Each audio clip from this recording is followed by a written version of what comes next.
We're back on the Heavenly Spheres by Helena Avalar and Miguel Ribeiro. We're on chapter 7, page 93. It's this little chapter on the houses. Let's see. Benefic and malefic houses. As with the planets, the houses can be classified as benefic or malefic. Generally, the first, 11th, 10th, 9th, 7th, 5th, 3rd, and 2nd are all considered benefic because they represent areas of life that favor the individual. On the other hand, there are 3 houses that are considered malefic because they represent more challenging or laborious facets of life. The 6th associated with illness and servitude, the 8th associated with death, and the 12th associated with limitations. In some cases, the 7th house can also acquire a malefic character because although it represents matters that are considered benefic, such as marriage and partners, it also indicates opponents, enemies, and conflicts. Note that this house is opposite the ascendant, thus representing that which opposes it.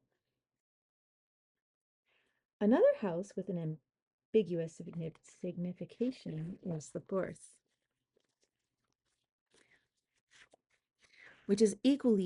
which can equally represent the home and the family, a beneficial situation, and the end of life, wherein it acquires a more malefic character.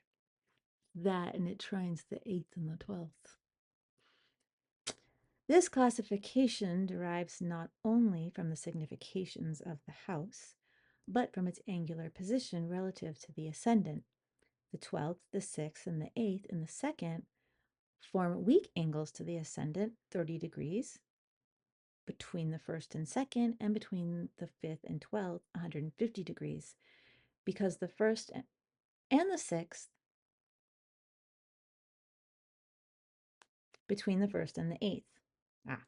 Planets placed in these houses do not contribute to the expression of the ascendant. Only the 2nd house is spared this symbolism because it is adjacent to the 1st and because it is taken to mean that it can support it, that which supports the 1st. Now, this is a fun topic, derived houses. Besides the primary or radical significations described earlier, each house can also have more specific meanings derived from its relationship to the other houses. These significations, called derived, are obtained when instead of taking the ascendant as the starting point, another house is used. In this way, when we want to examine a specific topic in depth, we use the cusp of the house that represents the matter under study as the ascendant.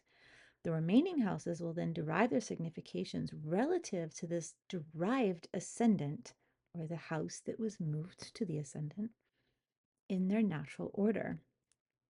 For example, to learn specific information about the father of an individual, the 4th house of that child's chart can be used as a starting point. The 4th house signifies the father. From this perspective, the child's 5th house then becomes the derived 2nd house, and the 2nd house from the 4th.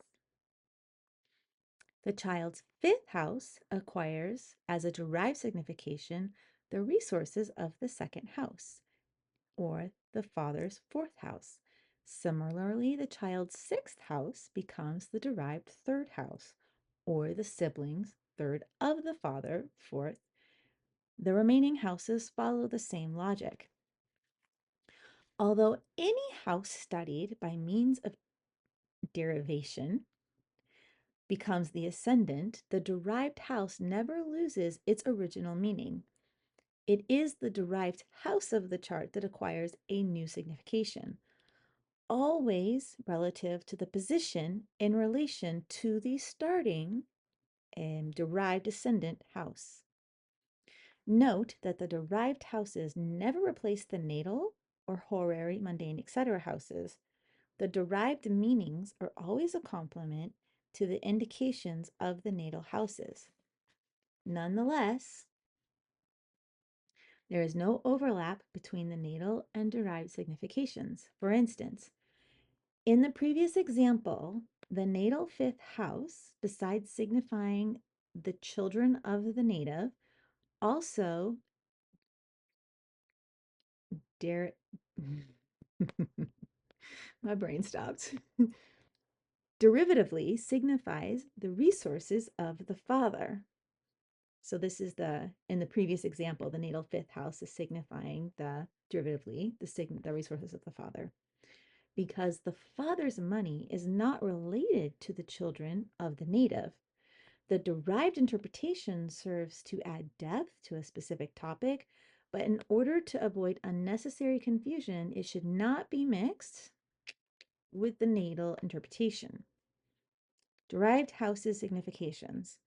Below are listed some derived significations for the houses. Because not all the significations are useful for interpretation, the list is limited to the most important. As with everything in astrology, there is no point in memorizing this list of significations.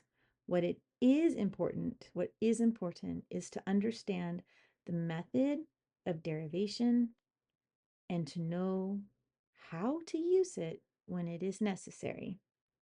So, first house. Um, now I'm curious when they say first house. Is it first house relative to the ascendant? Oh wait. First, it says first house. Um, okay. I'll just read. Maybe I'll figure it out. Friends, siblings, third from the 11th, father of the mother, that is the maternal grandfather, which is fourth from the 10th, opponent's partners, seventh from the 7th, religion or travels of the children, ninth house from the 5th house, father's occupation or the mother of the father, paternal grandmother, 10th from the 4th, siblings, friends, 11th from the 3rd. Okay. I feel a little bit confused, but it's okay. Second house, friends, parents, or family, which is going to be 4th from the 11th house. Mayor's children. I want to know about the mayor's children. 5th from the 10th. Death of the partner, 8th from the 7th. So, like your natal second house is the 8th from the 7th. Okay. Travels due to illness, 9th from the 6th. Children's profession or honors, 10th from the 5th. Father's friends, 11th from the 4th. Third house. Friends, children, 5th from the 11th. Governor's or mother's illness, 6th from the 10th. Partner's religion, 9th from the 7th. Children's friends, 11th from the 5th. Fourth house, siblings' money and income, 2nd from the 3rd. The friend's illness, 6th from the 11th. King's opponents, 7th from the 10th. Travels related to death, 9th from the 8th. Enemies or partner's profession, the 10th from the 7th. Fifth house, father's possessions, 2nd from the 4th. Siblings of siblings, one from another father or mother, 3rd from the 3rd. Friends, partners, 7th from the 11th. Governor's or mother's death, 8th from the 10th. Partners, friends, 11th from the 7th. Sixth house, children's possessions, 2nd from the 5th. Father's siblings, that is the paternal aunts and uncles, 3rd from the 4th. Siblings, father, when they are half siblings from a different father, 4th from the 3rd. Death of friends, 8th from the 11th. Mother's religion or travels, 9th from the 10th. Oh, I think I finally got it. These are all the ways in which these houses can become the derived house. So within your natal 6th house, right? Children's possessions are 2nd from the 5th, which would be the 6th house. And father siblings, that is the paternal aunts and uncles, 3rd from the 4th, giving you the 6th house. When they are half siblings from a different father, 4th from the 3rd, you're going to get the 6th house. I get it. Deaths from friends, 8th from the 11th. Mother's religion or travels, 9th from the 10th. So all this second from the fifth, second from the fourth, it just giving you the math to get to this natal house, but using it as the derived interpretation versus the natal interpretation. Ha. Okay. Seventh, employees, assets, second from the sixth, children, siblings from another father, third from the fifth, father's father, paternal grandfather, fourth from the fourth, siblings, children, that is nieces and nephews, fifth from the third, mother's profession, or the mother's mother, maternal grandmother, 10th from the 10th, eighth house, partners or opponents' assets, second from the seventh, siblings' illnesses or employees, sixth from the third, mother's friends, 11th from the 10th, ninth house, partners or opponents' siblings, third from the seventh, children's, that is the grandchildren, is going to be fifth from the fifth. Oh, that's cute. Father's illnesses, sixth from the fourth, siblings, partners, that is the siblings, in-law, seventh from the third, friends, 11th from the seventh. 10th house, partner's father, that is the father-in-law, fourth house from the seventh, children's illnesses, sixth house from the fifth, father's partner or opponent, seventh from the fourth, siblings' death, eighth from the third. 11th house, mother or governor's assets, which should be second from the 10th, partner's children, that is stepchildren, fifth from the seventh, employees' illnesses, sixth from the sixth, children's partners, daughters, sons-in-laws, seventh from the fifth, death of the father, eighth from the fourth, religion or travels of the siblings, ninth from the third. And now we have the 12th house, which is friend's asset, second from the 11th. That's kind of funny. Your 12th house. Okay. The mother's siblings, that is the maternal uncles and aunts, third from the 10th, partner's illnesses, sixth from the 7th, children's death, eighth from the 5th, father's religion, ninth from the 4th, siblings' profession, 10th from the 3rd.